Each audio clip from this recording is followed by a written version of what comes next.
Well, my name's Tony Challis. I haven't taught now for a little while, but I did for many decades. And I taught English and drama, and I moved up to Nottingham in 1988, which was just when this thunderclap came, this Section 28 happened. So I walked straight into it in a way. Bristol became very teacher heavy, lots of people moving down from London for jobs and bringing teacher spouses with them.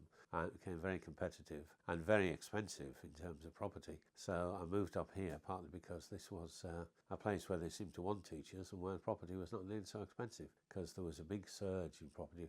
I mean, when I came up here and went round looking at houses, there were relatively young couples getting rid of houses they'd bought a year before and decided to go around the world. I went into estate agents and they said, "You should have come up here 6 months ago, so it's gone up 50% in that 6 months." Oh dear, because that surge came late here. How was the situation in education before the passing of Section 28?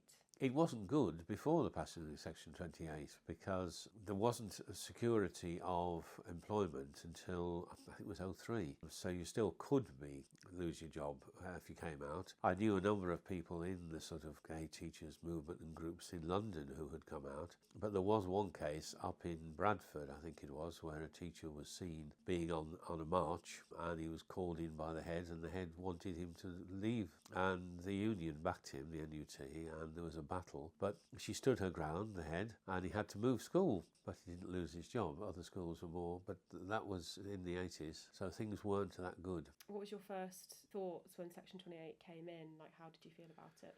I was pretty horrified because I actually watched, it must have been an evening television, when at the Tory party conference, when Thatcher got up, and I can still remember what she said. "These people think they have an inalienable right to be lesbian or gay." And I thought, this is based on a total error, the assumption that people choose. Yes, there were people, I knew lesbians in the 70s who said they chose for political reasons to go with women, but they were very possibly bisexual anyway. But yeah, the idea that this is just, we don't have to bother with families, we can just have a fun time, we'll choose this lifestyle. But it's amazing how many people did think like that, and I think some people still do. While it wasn't good, in a way it was the best thing Thatcher ever did for us because it galvanised people. And in the summer of 88 I went on that march that there was in Manchester, a very big march with masses of people and lots of people, including lots of children, just staring and not thought about it before, amazed. I think a lot of people, men, women, straight and gay, all joined together to campaign against the effects of this. It had that positive effect because I think earlier in the 80s, especially with all the problems with the AIDS crisis, the campaigning had dropped somewhat, but it really did pick up in 88 and after. But there were some people who were spurred to come out. I remember just before I moved up to Nottingham, but it was in 88, listening to the radio with my flatmate then. It was Ian McKellen with a very Tory-ish Telegraph writing interviewer. But they were discussing, and it was in that interview that Ian McKellen came out and said who he was and what he thought, and just happened to be listening on the radio at the time. So my flatmate said, "Oh, come and listen to this." So after Section 28 was passed, what changed at your school and how did you feel about it? Schools couldn't totally ignore it, but there was a tendency in the school to take LGBT issues as something that should be discussed amongst the staff and how we could be supportive of people who did come out. It was something that came up at English department meetings, and that was before it was repealed. It was 2003 in security of employment. Scotland, they battled on about it. The man who was in charge of stagecoach buses, the man who had made a fortune out of that, I think he'd just been a bus driver before, and he was very homophobic, very pro Section 28.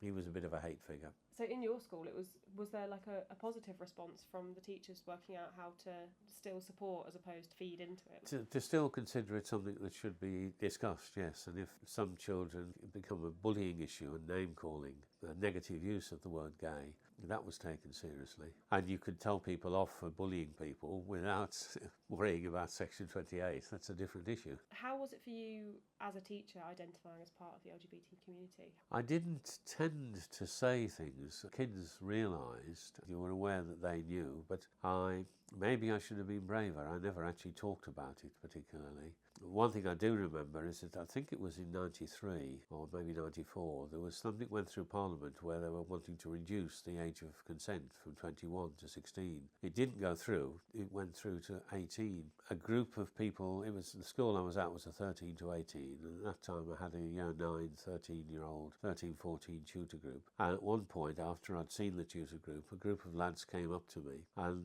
obviously they'd been hearing rumours and they'd been seeing things in the red tops, and they said, "Sir, if this law goes through," in so many words they said, "does that mean that we will be vulnerable?" And I was have to tell them, absolute nonsense.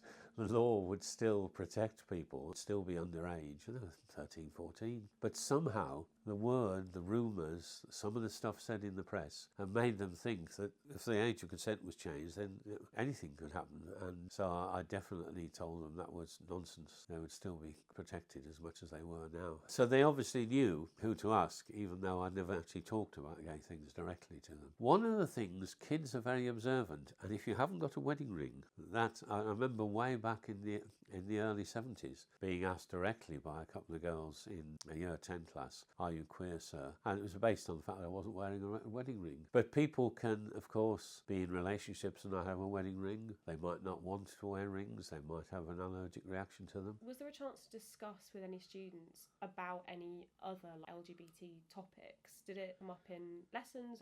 Not really, no. Because the set texts in literature that we had, they weren't ones that had gay themes and gay people in. There's masses that could have, but we didn't do Edward II. I've heard teachers who do Tom Gunn, and of course some of the poems, like My Sad Captains, is actually set in a gay bar, and people doing that and not telling the children what the setting is. But no, that didn't tend to come up. But even in the 90s, it was a lot freer than it had been in the earlier days. We set up a group that we called Pink Chalk.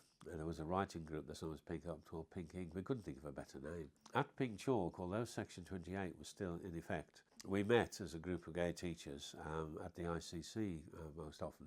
We had various people coming in to meetings, parents of gay people. There was a quite active Parents of Gays organisation, nationally and locally. We had some people who were of student age who were able to come in and talk about their experience in school. We had some teachers and head teachers come in and we discussed with them. And I do remember that one guy, there were several of us who were sort of organising this. One guy, Keith, who had retired as a head, there was a case that came up in the papers about that time in the mid-90s where two women at junior school, I think down in Bedfordshire, somebody had seen them leaving school in the school car park, kissing as they left. And that was enough. Somebody reported it and it was in the national papers. And of course they were very distressed, and Keith actually went down to Bedfordshire and actually talked to two teachers at a junior school. Yeah, all they did was, it was afternoon, they were going to their separate cars and they just kissed. What have been the consequences by violating the requirements of Section 28? Personally, none.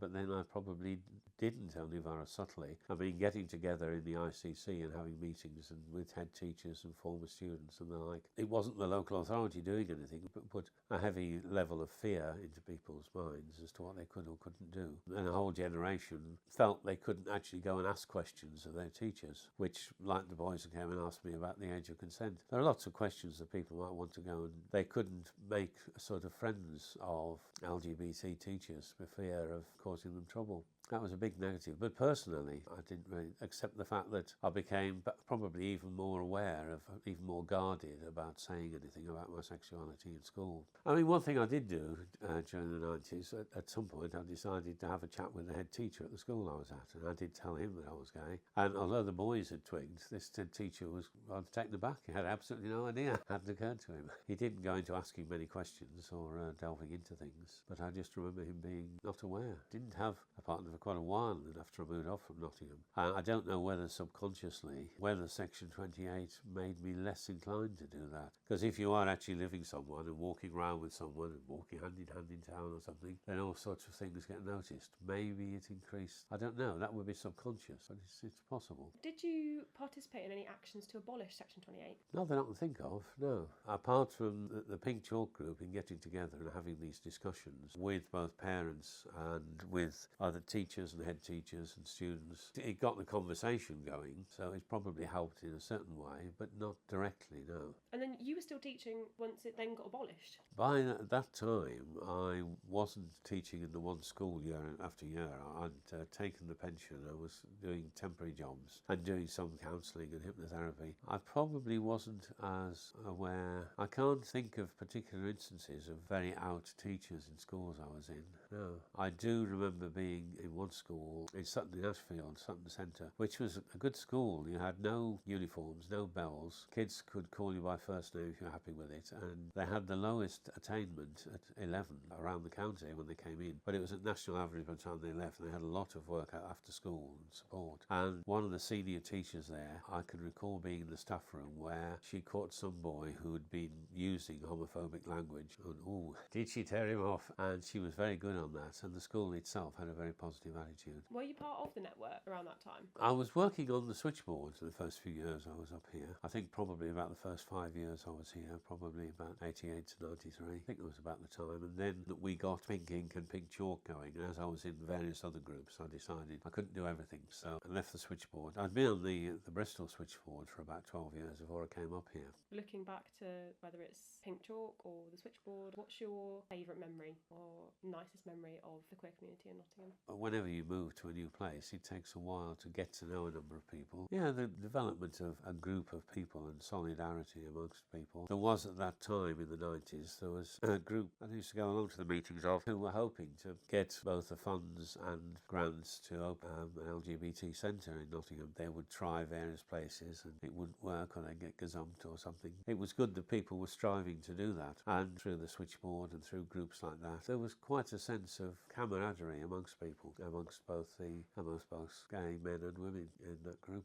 One thing that does strike me in more recent days is that while I first went to something called the Gay Awareness Group in Bath when I was living there in the early 70s, groups tended to get together, and some of the things that they did, they took from the idea of awareness groups in the women's movement, and had awareness groups within gay people, and talking about the past and the situation, the oppression, and how the history had been. Now, I think younger people tend to live in a bubble. Sometimes they don't always realise what things were like many decades ago, and just go online and find someone, and that's it. And what do they know? It's good that they've got that freedom. Good that the Pride marches now. I mean, I went on some in the early 70s where in London you would not have a vast number of people. There'd be police all the way along, and you'd have people from far-right groups and extreme religious groups shouting abuse at you. Whereas now, if you go to the London one, you know, people who just want to take all your leaflets. They're all enthusiastic, and the atmosphere is just so different.